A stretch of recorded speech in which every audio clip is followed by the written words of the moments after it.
उत्तिष्ठ नरशार्दूल कर्तव्यं दैवमाह्निकम् उत्तिष्ठोत्तिष्ठ गोविन्द उत्तिष्ठ गरुडध्वज उत्तिष्ठ कमलाकान्त त्रैलोक्यं मङ्गलं कुरु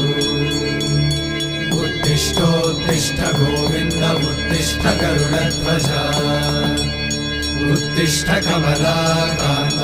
त्रैलोक्यं मङ्गलं कुरु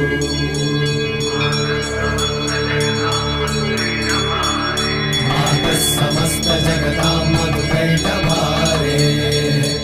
वक्षो विहारे मनोहर दिव्यमूर्ते श्रीस्वामि निःश्रित जनप्रिय दानशीले श्रीवेङ्कटेश दयिते तव सुप्रभातम् तव सुप्रभातमरविन्दलोचने भवतु प्रसन्नमुखचन्द्रमण्डले विधिशङ्करेन्द्रवनिताभिरर्चिते वृषशैलनाथ दयिते दयानिधे